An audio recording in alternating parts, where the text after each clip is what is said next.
Bismillahirrahmanirrahim. Assalamualaikum warahmatullahi wabarakatuh. Alhamdulillahirabbil alamin. Nahmaduhu wa nasta'inuhu wa nastaghfiruh. Allahumma shalli wa sallim wa barik ala sayyidina Muhammadin amma ba'du. Para jemaah yang dirahmati Allah, bersyukur kita siang hari ini diberi nikmat oleh Allah. Dengan nikmatnya kita bisa berkumpul, bersilaturahmi, bisa menunaikan kewajiban kita, sholat zuhur berjamaah, kemudian dilanjut dengan ta'lim, mempelajari ilmu agama. Kita berharap dan berdoa kepada Allah, mudah-mudahan apa yang kita pelajari siang hari ini jadi ilmu yang bermanfaat, sekaligus jadi tambahan amal ibadah kita di akhirat. Amin ya rabbal alamin. Para jemaah yang dirahmati Allah, ini lanjutan dari bahasan kita di bulan lalu, Kamis pekan pertama di bulan. Jadi kita masih sedang membahas tentang harta yang wajib dizakati. Kita sudah membahas tentang zakat uang kertas, yaitu merujuk kepada emas dan perak. Jadi emas dan peraknya masih wajib zakat. Jadi jangan dikatakan kalau wajib zakat uang kertas, emasnya gak, bukan. Justru uang kertas itu ngikutin emas. Emasnya masih nisabnya 85 gram kalau emas.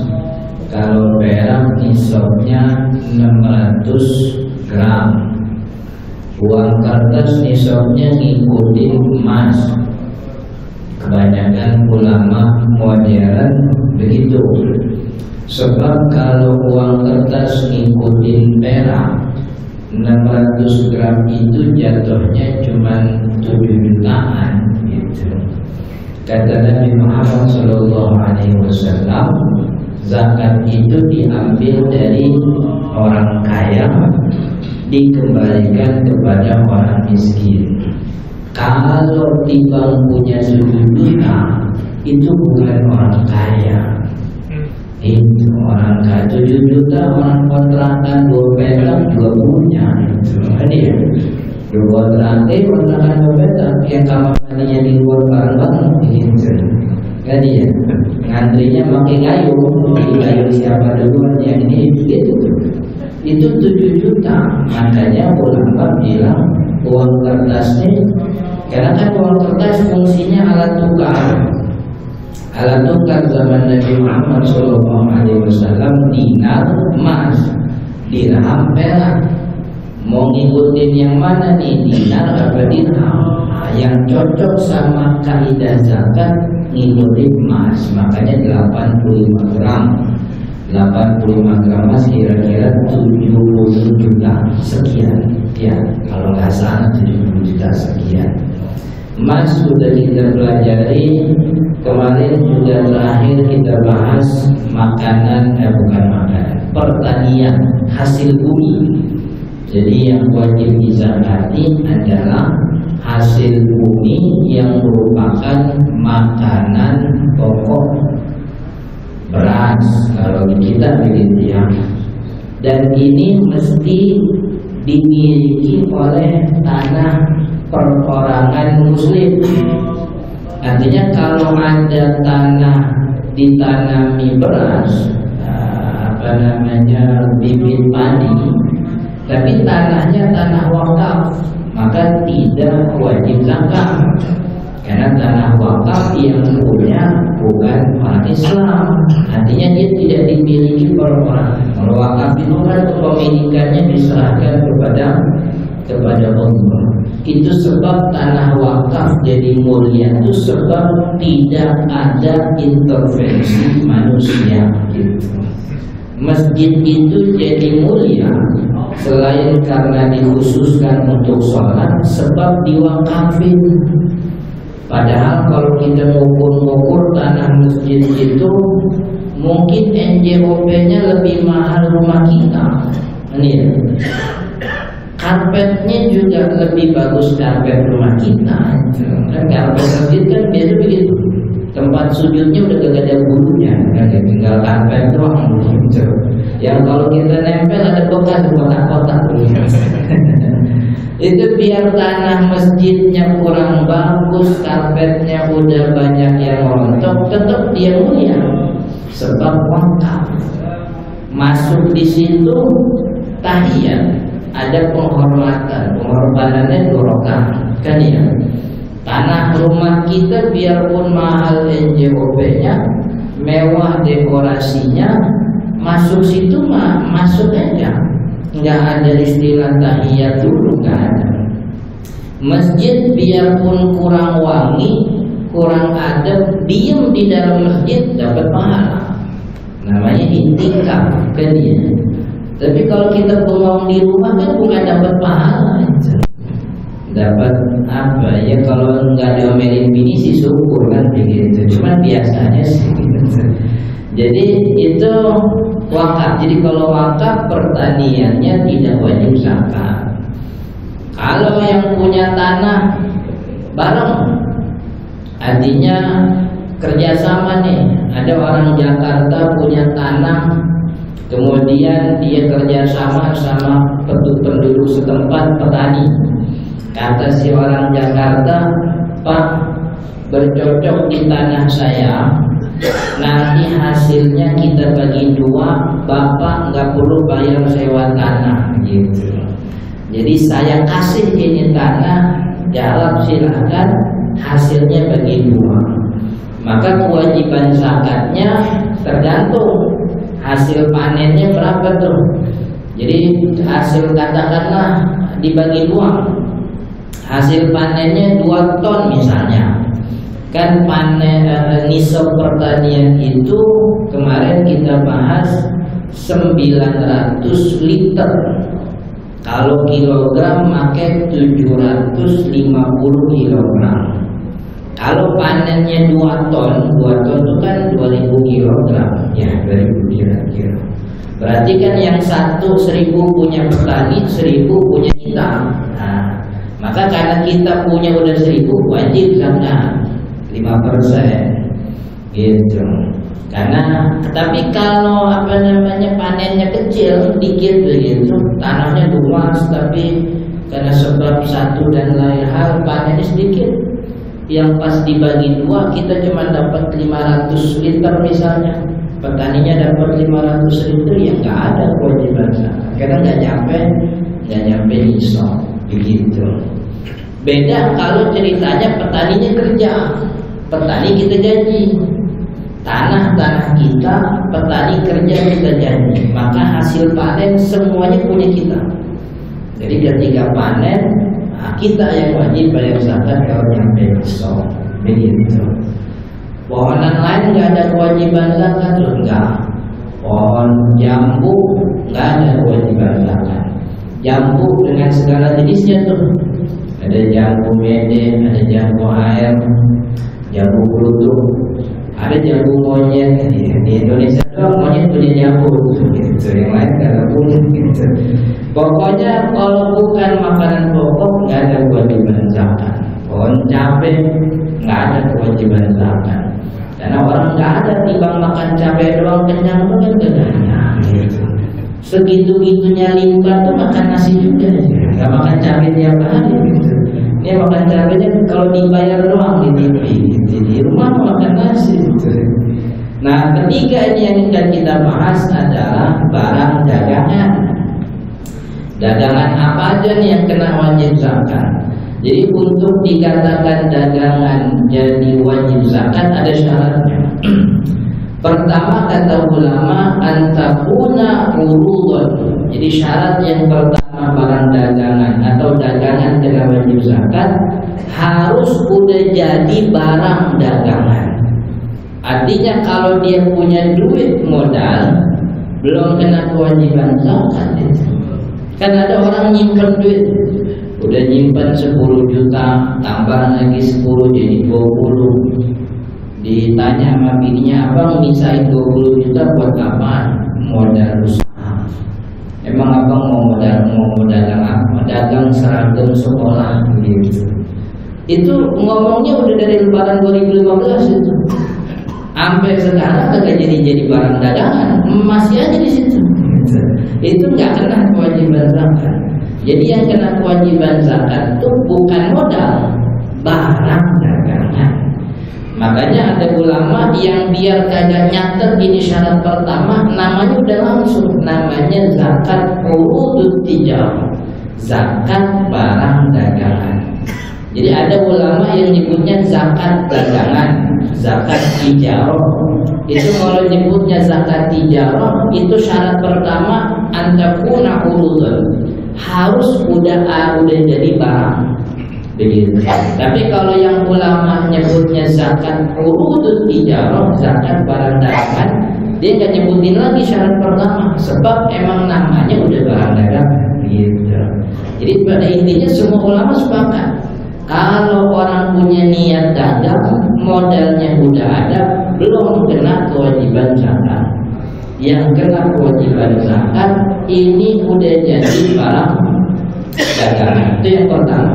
Barang itu barang dalam arti kelihatan, bisa dipegang, bisa dipindahin, gitu. Tetangga kita punya usaha, ada usaha tetangga saya usahanya buka itu buka pijat begitu, kan dia dagang juga, dagang jasa. Nah itu nggak kena kewajiban zakat. Yang kena kewajiban zakat urut. Urut itu bukan urut. Ain robot itu barang kelihatan, bisa dipegang, bisa dilihat, bisa dipindahin. Gitu. Ada orang punya duit 10 juta. Dia bilang sama bininya, gue mau dagang nih. Abang mau dagang apaan? Gue mau dagang perabotan dapur gitu. 10 juta dia belanjain, jadi itu ada kompor, ada spatula, ada dangdang, pokoknya semua. Itu udah jadi barang. Itu yang pertama. Jadi kalau masih duit belum. Kemudian yang kedua syarat, ini juga penting nih. Barang dagangan itu hasil beli, bukan dikasih. Ada nih ya, ini karena lagi musim kampanye begini kan caleg lagi pada bayar-bayar nih. Hampir tiap minggu ada yang beli sembako gitu. Coba bapak ibu ke kampung saja, ada yang beli sembako tiap minggu ada. Entah dari Gerindra, entah dari PAN, entah dari Demokrat, ada gitu. Ada orang emang tiap minggu ngejar begituan. Pokoknya semua kaos dipakai sama dia. Tiap minggu dapat beras 1 liter, 2 liter, dapat minyak. Ini masa kampanye belum beres, dia udah buka warung. Ini kena zakat apa enggak? Sebab barang dagangan yang dia dagangin boleh dapat, dikasih. Yang kena kewajiban zakat itu barang dagangan boleh beli, dia punya duit beli gitu. Atau ada orang punya utang, lu punya utang sama gua lu 5 juta, kata dia, gua gak punya duit 5 juta, nih perabotan ini aja buat lu. Nah itu juga bisa tuh. Jadi pada intinya barang itu didapatkan hasil muawadah. Muawadah itu transaksi tukar menukar. Kalau ngasih itu dalam syariat namanya transaksi donasi, transaksi tabarruk. Kagak ada gitu kan? Orang di bank nadangin doang kan begitu, dia ngasih kita tadangin udah. Maka karena syarat ini juga, kalau orang dapat warisan, gitu, kemudian warisannya didagangin, nggak ada kewajiban zakat. Ada orang nih dapat warisan, katanya jatah lu nih dapat nih tanah 2000 meter misalnya. Di mana tuh? Di Sawangan. Kebetulan di Sawangan kan orang lagi rame-rame bikin klaster. Carilah dia developer gitu, dimerekin tuh tanah. dijual gitu. Perorangan minggir khusus developer itu ditanain bener. Developer cari-cari ketemu itu. Ini 2000 meter kalau di Sawangan sekarang lumayan kan. Dulu sebelum ada tol itu kita beli 100 meter 100 juta dapat, sekarang nggak dapat. Sawangan mahal. Sawangan sekarang orangnya juga udah keren-keren, tanahnya udah mahal sekarang. Ini 2000 meter nih kasih merek dijual sebulan, 2 bulan, sampai setahun itu kan udah lewat 1 tahun. Mestinya kena kewajiban zakat karena barang dagangan yang zakat itu kan barangnya ada sampai 1 tahun. Tapi karena barang ini hasil dikasih, hasil warisan, nggak ada kewajiban zakat, nggak ada. Jadi yang kena kewajiban zakat itu barang dagangan hasil tukar menukar, hasil beli. Dia punya duit 10, 30 juta, ditukar itu jadi barang dagangan, nih kena kewajiban zakat. Itu syarat yang kedua. Jadi syarat yang pertama udah jadi barang dagangan, urut begitu. Yang kedua itu barang dagangannya hasil jual beli, hasil tukar menukar, bukan dikasih, bukan diwarisin, bukan dihibahkan, bukan, tapi memang dia beli. Jadi kalau ada orang yang ini developer jual nih 1 klaster isinya 20 pintu, 1 pintu masing-masing misalnya 50 meter persegi, dia beli semua 20 pintu. Nah ini kena kewajiban zakatnya. Kalau sepanjang tahun ini barang dagangannya nyampe ini sepanjang tahun gitu. Ntar kita jelasin setelah. Pada intinya itu, karena dia kena kewajiban zakat sebab dia beli gitu. Tanahnya dia beli, bangunannya dia beli. Itu yang kedua. Nah syarat yang ketiga juga penting nih, biar tidak gampang. Waduh wajib zakat lu tukang dagang gini-gini. Nah, jadi syarat yang ketiga, belinya ayat sida indal bai'i urudan litijarah. Ketika dia beli, emang dia niat buat didagangin. Nah itu syarat yang ketiga. Jadi kan misalnya nih, saya punya duit 10 juta, saya mau jualan alat elektronik, kulkas, AC, TV, radio, oven gitu, 10 juta, cuman dapat barang katakanlah 10 biji barang, kulkas dan sebagainya. Ini pertama kali beli itu harus niat beli buat jual. Jangan ketika beli itu niatnya buat dipakai. Jadi kalau beli niatnya buat dipakai, nggak ada kewajiban zakat. Gitu. Nggak ada kewajiban. Jadi belinya memang buat dagang. Ini biar ini syariat ini benar, maksudnya orang yang setengah-setengah ini kesian syariat juga begitu mewajibin zakat gitu. Lo dagang niat juga kagak begitu wajibin zakat sama ngomel lagi kan gitu. Makanya dari awal syariat mewajibin orang yang wajib zakat barang dagangan, yang beli barang dagangannya niat buat dagang, niat buat jual, niatnya buat dijual. Saya tadi 10 juta, jadi itu barang dagangan begitu. Nanti barang dagangan yang terjual berkurang setengah 2/3, ini hasil untungnya saya beliin lagi stok barang. Nah barang belanja yang kedua ketiga nggak perlu niat lagi, karena belanja yang kedua dan ketiga udah ngikutin niat yang pertama kan gitu. Beli agen air modalnya 30 juta, semua tuh merek air dia beli semuanya. Dari yang paling mahal Aqua sampai yang paling rasanya Anta atau Anta kan. Sekarang air mineral, air emas ini macam mereknya rasanya juga aneh-aneh. Ada yang minum sekarang masih nyangkut sampai besok tuh. Ada dulu. Iya, saya pernah minum mereknya apa itu waktu itu lupa. Gitu. Jadi waktu ngaji disediain ngaji itu merek apaan kita minum. Beres ngaji masih nyangkut gitu kan. Itu dibeli semua. Niatnya buat apa? Buat dagang. Habis habis ini sebulan 2 bulan habis barang dagangan dia belanja yang kedua, belanja ketiga kagak perlu niat itu lagi, karena udah otomatis tuh orang dagang dapat untung setengah disimpan, setengah buat nambah stok lagi, untung lagi simpan setengah stok, setengah buat nambah beli. Jadi yang syaratnya yang niat di dagang itu yang pertama belanja pertama kali. Itu yang dia nyimpan 10 juta, kata sini buat apa bang? Buat dagang. Nah itu pertama kali niat itu. Itu syarat yang ketiga. Jadi pertama barang dagangan udah jadi barang. Yang kedua hasil jual beli bukan boleh dikasih. Yang ketiga niat belinya buat didagangin. Yang keempat tidak berubah niatnya sepanjang haul. Yang keempat nih, kan ada orang yang dagang nih, dagang punya modal 5 juta, 10 juta, beli dah perabotan dapur, perabotan rumah tangga, sapu lidi, pokoknya macam-macam, kain pel itu semua dibeli. Sebulan kagak laku-laku. Sebulan kagak laku, 2 bulan kagak laku. Ini biasanya buka toko belum rotiban gitu. Orang kampung gitu kan.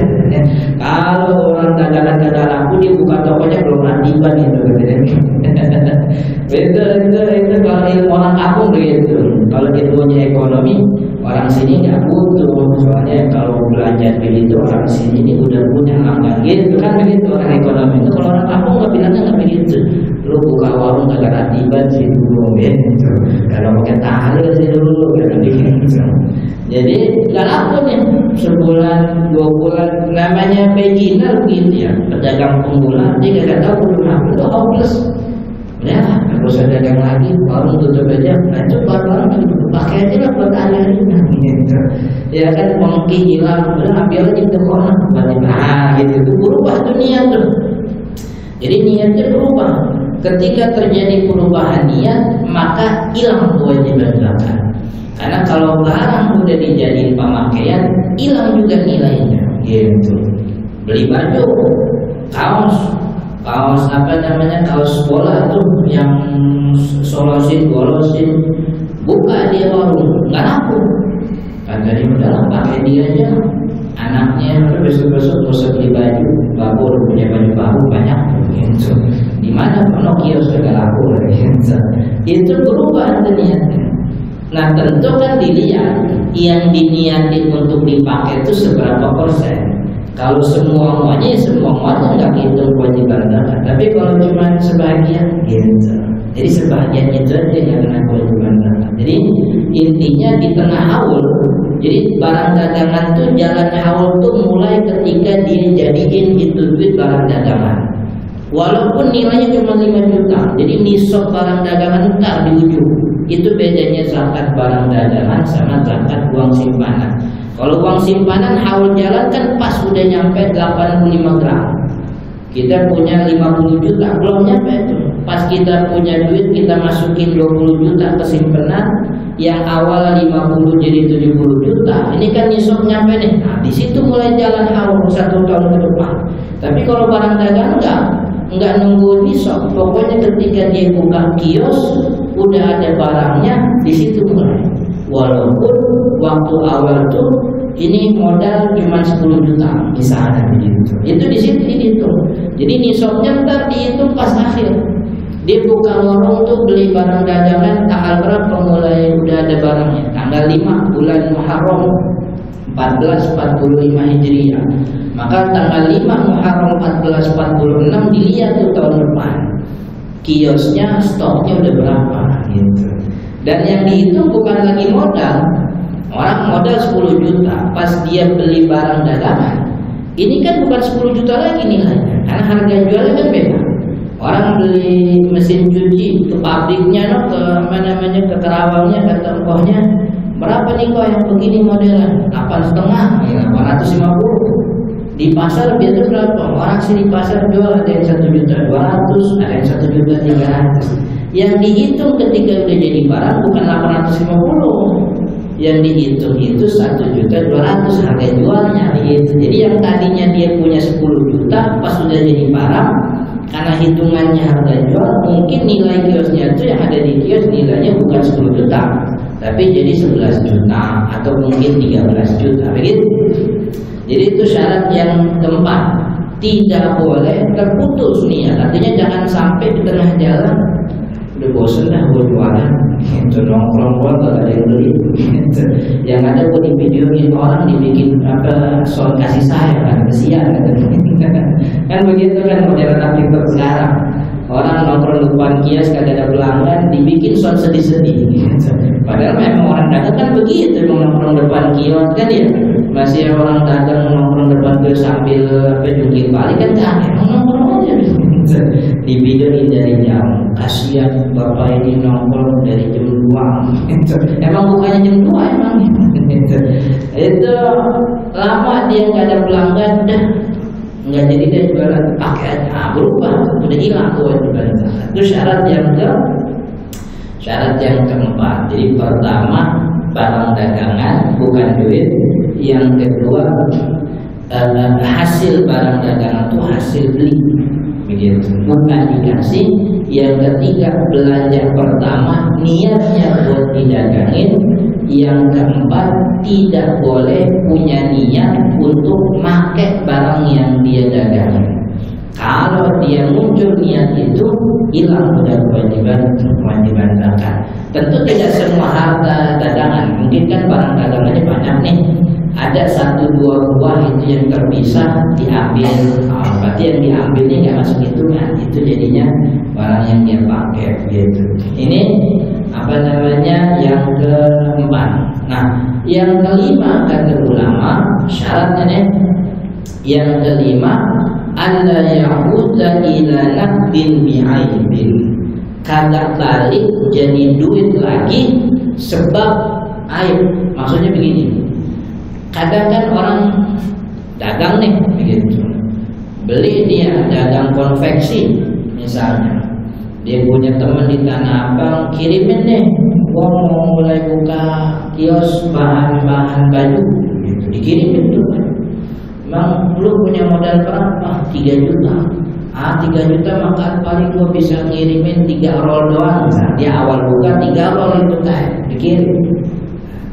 Udah ada pelanggan 1, 2, 3, besokannya pelanggan datang, Ji, ini kain lu kagak bagus nih, gitu. Gua nggak jadi beli dah. Nih gua balikin kainnya, duit gua minta. Ternyata pas diperiksa ini kain emang jelek semua, gitu, jelek semua kainnya. Dia telepon teman Tanah Abang, oh kain itu jelek nih, pelanggan gua banyak yang kagak suka, udah gua balikin dah. Banyak ini itunya, pokoknya ada bolongnya macam-macam dah, dibalikin tuh. Ini 3 roll kain ini dibalikin, duitnya balik lagi. Udah nggak jadi kewajiban zakat, sebab ini barang dagangan kembali jadi duit. Ini bukan berubah jadi duit, tapi kembali jadi duit. Kalau dijual dapat duit itu kan berubah jadi duit. Ini jatuhnya nih kembali jadi duit, gitu. Maka katakanlah misalnya dia buka itu kios yang 3 roll kain itu dari bulan Muharram. Bulan Muharram, bulan Safar, bulan Rabiul Awal, bulan Rabiul Tsani, bulan Rabiul Tsani ini udah 3 bulan itu kembali jadi duit sebab banyak cacatnya barangnya, maka haul yang 3 bulan itu hilang. Jadi kalau nih bulan Rabiul Tsani dia beli lagi barang dagangan, artinya nyari supplier lagi, dapat barang, berarti mulai haulnya dihitungnya sekarang Rabiul Tsani, nggak dihitung dari Muharram tadi, begitu. Karena itu balik jadi duit, ya, balik jadi modal lagi. Itu syarat yang kelima. Syarat yang keenam wajib zakat kalau barang dagangannya ini sampai 1 tahun, gitu.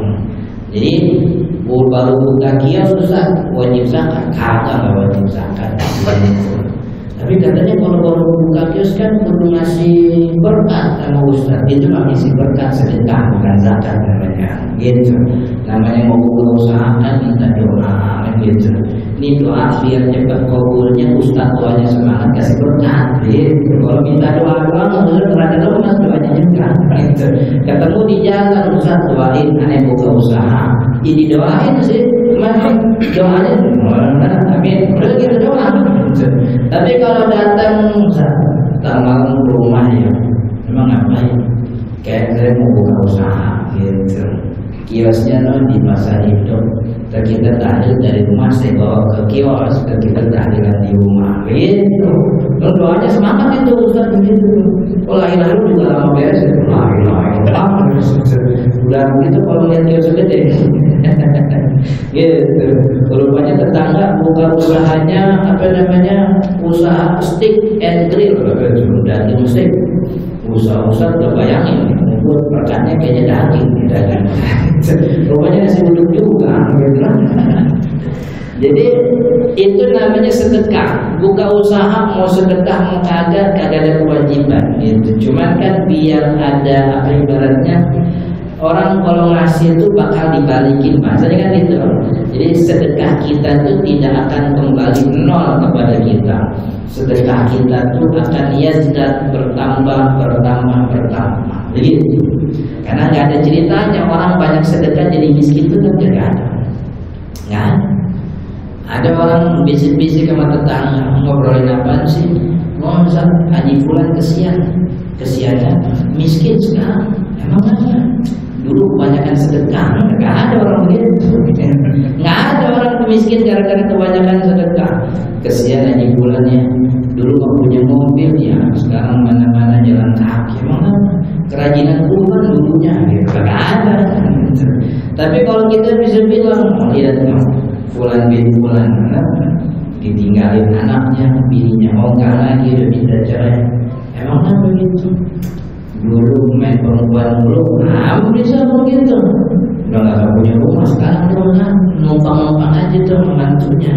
Emang kan dulu main judi mulu, ada begitu. Gitu. Tapi kalau orang banyak sedekah, nggak ada ceritanya miskin, nggak ada ceritanya. Fakta sejarahnya justru menunjukkan sebaliknya. Orang yang banyak ngasih justru banyak memberi. Coba kita lihat dari kampung kita nih kiri kanan. Yang dulu kurban, entah itu kambing, entah itu patungan sapi atau sapi, tahun sekarang kurban lagi, gitu. Tiap tahun itu. Tapi yang dulu kerjaannya ngantri kurban, sampai sekarang begitu terus.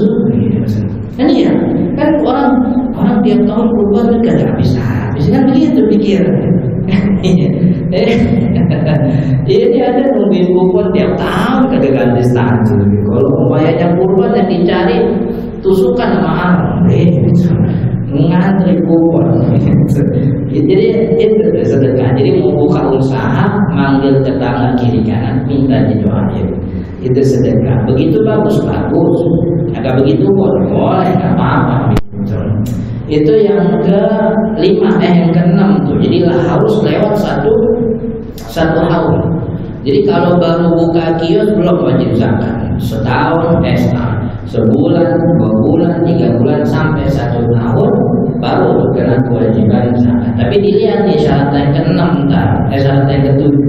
Tapi intinya kewajiban zakat tetap kalau udah dia buka kios 1 tahun. Kalau baru sebulan, Ustaz itu kucing saya dulu buka kios dagangannya laku sebulan, 2 bulan, 3 bulan udah gagal dagang lagi, katanya capek. Ya udah nggak kena kewajiban zakat. Karena syarat zakat dagangannya sampai satu haul, 1 tahun. 1 haul itu tahun Qamariyah, bukan Masehi, bukan Januari Februari bukan, tapi Qamariyah. Maka dihitung nih kita buka kios tanggal sekian bulan sekian, tanggal 5 bulan Muharram atau tanggal berapa, pokoknya yang hijriah. Biar hitungan setahunnya pas begitu, itu hitungan hijriah. Tergantung Ustaz, nanti kalau Ramadan ada beda sama kalender itu juga ngikut keputusan pemerintah. Ini kalender nih mestinya sekarang tanggal 1 Syawal misalnya, kata pemerintah 1 hari lagi panjangin, jadi 1 Syawalnya besok. Berarti kan kewajiban zakat kita tuh jadi mundur sehari lagi kan? lumayan itu sehari buat ngabis-ngabisin dagangan biar nggak kena wajib zakat bisa itu. Jadi apa namanya, harus satu hal. Nah, syarat yang ke-7 ini yang terakhir, syaratnya barang dagangan di akhir haulnya harus melebihi nisab barang dagangan. Nisab barang dagangan berapa Ustaz? Nisab barang dagangan itu 85 gram emas, senilai 85 gram emas, sama kayak zakat uang simpanan 85 gram emas. Jadi dulu awal buka kios modalnya berapa? 10 juta. Ini 10 juta ini ya, yang dihitung ini barang dagangan. Kios kagak dihitung. Kalau dia punya mobil operasional kagak dihitung mobil operasional, yang dijual yang dihitung. Mobilnya kan kagak dijual gitu. Kemudian apalagi etalase tuh kagak dihitung, karena etalase kagak dijual. Kecuali kalau dia kios etalase kan ya. Etalase kagak dijual, apalagi karyawan kagak dijual, jangan dihitung itu karyawan. Pokoknya yang dihitung itu barang aja. Ini kiosnya ada 10 meter, isinya apa? Ada kulkas, ada TV, itu yang dihitung. Ini kios harganya kagak dihitung, sewanya juga nggak dihitung kalau dia nyewa. Nah, mobil nggak dihitung, jadi yang itu barang dagangan. Nah, ketika dia punya duit 10 juta, dirubah jadi barang dagangan, itu berubah menjadi nilainya 15 juta misalnya. Ini kan 15 juta laku, dibelanja lagi. Akhirnya kiosnya yang awalnya dikit jadi nambah terus sampai akhir tahun. Maksudnya sampai setahun itu bukanya tanggal 2 bulan Maulid Rabiul Awal, maka tanggal 2 bulan Maulid tahun depan lihat dihitung ini nilainya, nilai dihitung nilai jual, bukan nilai beli, nilai jual, bukan nilai modal, nilai jual. Dihitung wah, ini kios nilainya harga barang dagangan seluruhnya 200 juta, kena kewajiban zakat. Karena nilai nisabnya 85 gram emas. 85 gram emas tadi kita bilang kira-kira 7 juta, 70 juta. Gitu kan, juga kan ada nih ya di kios nih, yang di Pampang nih AC cuma 2, kulkasnya 2, sama TV 2. Mas pas kita buka pintu belakangnya, gudangnya AC semua itu. 3 lantai lagi kiosnya depannya gitu, apa kelihatannya dikit. Itu yang dihitung. Jadi walaupun kagak dipajang, tapi itu didagangnya, itu yang dihitung. Awal buka paling nilai kiosnya cuma 20 juta, gak nyampe nih so. Tapi dia lama-lama untung, lama-lama belanja banyak, untung lagi, belajar lagi, sampai di akhir tahun nilainya lebih dari 85 gram, 70 juta, kena itu kewajiban zakat. Berapa zakatnya Ustaz? Sama kayak zakat uang kertas, yaitu 2,5%. Kalau nilai kiosnya, nilai barang dagangan di kiosnya 200 juta, berarti bayarnya 5 juta rupiah. Gitu, 5 juta. Karena 2,5% dari 200 juta 5 juta. Itu 5 juta duit apa barang dagangan? Barang dagangan boleh. Jadi yang namanya zakat itu dibayar sesuai dengan harta jenisnya. Makanya dulu Baitul Mal zaman Nabi itu punya lumbung padi, ada kandang onta, ada kandang kambing, ada berangkas emas. Karena orang bayar sesuai dengan harta wajib zakatnya. Kalau dia misalnya dagang elektronik, ada kulkas, kewajibannya berapa? Kewajibannya 5 juta. Ya janganlah yang 5 juta. Ini kulkas harganya 3 juta, mesin cuci 2 juta, ada kan? Gitu. Ini kulkas sama mesin cuci kasih ke siapa? Kasih ke fakir miskin. Kasih ke fakir miskin. Berarti yang dapat satu orang. Ya seorang begitu. Walaupun sebagian ulama bagusnya, karena bagusnya nih kata ulama, bayar zakat itu minimal 3 orang mustahik. Kita punya duit 100 juta, wajib bayar 2,5%, 2.500.000 minimal. Bagusnya nih, minimal dikasih ke 3 orang dari mustahik, fakir miskin. Kalau kita langsung ke fakir, kalau ke amil kan kasih aja amil, kan amil yang bagi-bagiin. Tapi kalau kita mau langsung ngasih ke fakir miskin, minimal 3 orang, gitu. Jangan 1 orang, gitu. Minimal 3 orang. Itu bagusnya seperti itu. Jadi pakai duit ya silahkan, mau pakai barang begitu. Mari wajib zakatnya misalnya 5 juta. Ini ada laptop yang harganya 2 juta. Ini bisa 3 nih, nggak apa-apa lebih 1 juta jadi sedekah. Kebetulan tetangga miskin, anaknya butuh laptop, kasih dah gitu 1. Anak yang lain itu miskin, kasih 1. Nggak ada masalah. Jadi ini apa namanya sesuai dengan zakat. Maka kalau dilihat dari syarat-syarat barang dagangan ini, maka yang kena kewajiban zakat itu emang pedagang partai besar. Ya, pedagang partai besar, termasuk pedagang kaos partai, itu kan lumayan besar, bukan? Ya. Kalau musim pilihan begini kan lumayan tuh orderan, di belanja bahannya tuh bisa kintal-kintalan itu. Tapi kalau apa namanya pedagang kecil nggak kena kewajiban zakat. Ya, warung-warung pinggir sekolah yang jualannya lidi-lidian begitu, jualannya telur gulung, kewajiban zakat. Tukang gorengan itu seberapa kalau dihitung paling 2 juta kan ya, 2 juta gitu, nggak nyampe berapa dan malah ada yang 500.000 itu. Dulu pernah lihat di mana itu ada YouTuber ngeborong semua gorengan, kata tukangnya 500.000 katanya. Kan ya, jadi pedagang itu jangan, makanya jangan takutin pedagang-pedagang itu bayar zakat. Pedagang yang kena zakat itu pedagang besar. Sebagaimana petani yang kena wajib zakat itu petani besar, yang nilai panennya itu sampai 900.000 itu kan berarti butuh lahan yang gede. Jadi kalau petani kecil yang panennya cuma buat makan sendiri sama dijual buat dapur tuh ambil itu lah. Pedagang juga sama. Pedagang apa namanya kios-kiosnya permen gitu, permen ciki-cikian gitu. Yang lakinya belanja tiap 3 hari, 3 hari habis, 3 hari kan bocah belanjanya gitu, belanjanya 300.000, datang ke agen bawa tusuk motor kan ya. Motor biasa kalau tukang itu motor udah gak ada platnya, motor asli atau kapan tahu kan gitu. Enggak kena kewajiban zakat itu. Jadi tidak ada. Tapi itu kulkasnya mahal, dia punya kulkas juga dihitung, karena kan gak dijual itu kulkas gitu. Mas saya ada bocah atau bang kulkasnya saya beli gak ada gitu. Dia itu beli esnya di dalam, bukan di kulkas dan gitu. Jadi itu tentang kewajiban apa namanya barang dagangan. Allah Taala dan bermanfaat. Insyaallah kita lanjut di pertemuan akan datang. Subhanallahumma wa bihamdika asyhadu an la ilaha illa anta astaghfiruka wa atubu ilaik. Allahu iyyakum ajma'in. Assalamualaikum warahmatullahi wabarakatuh.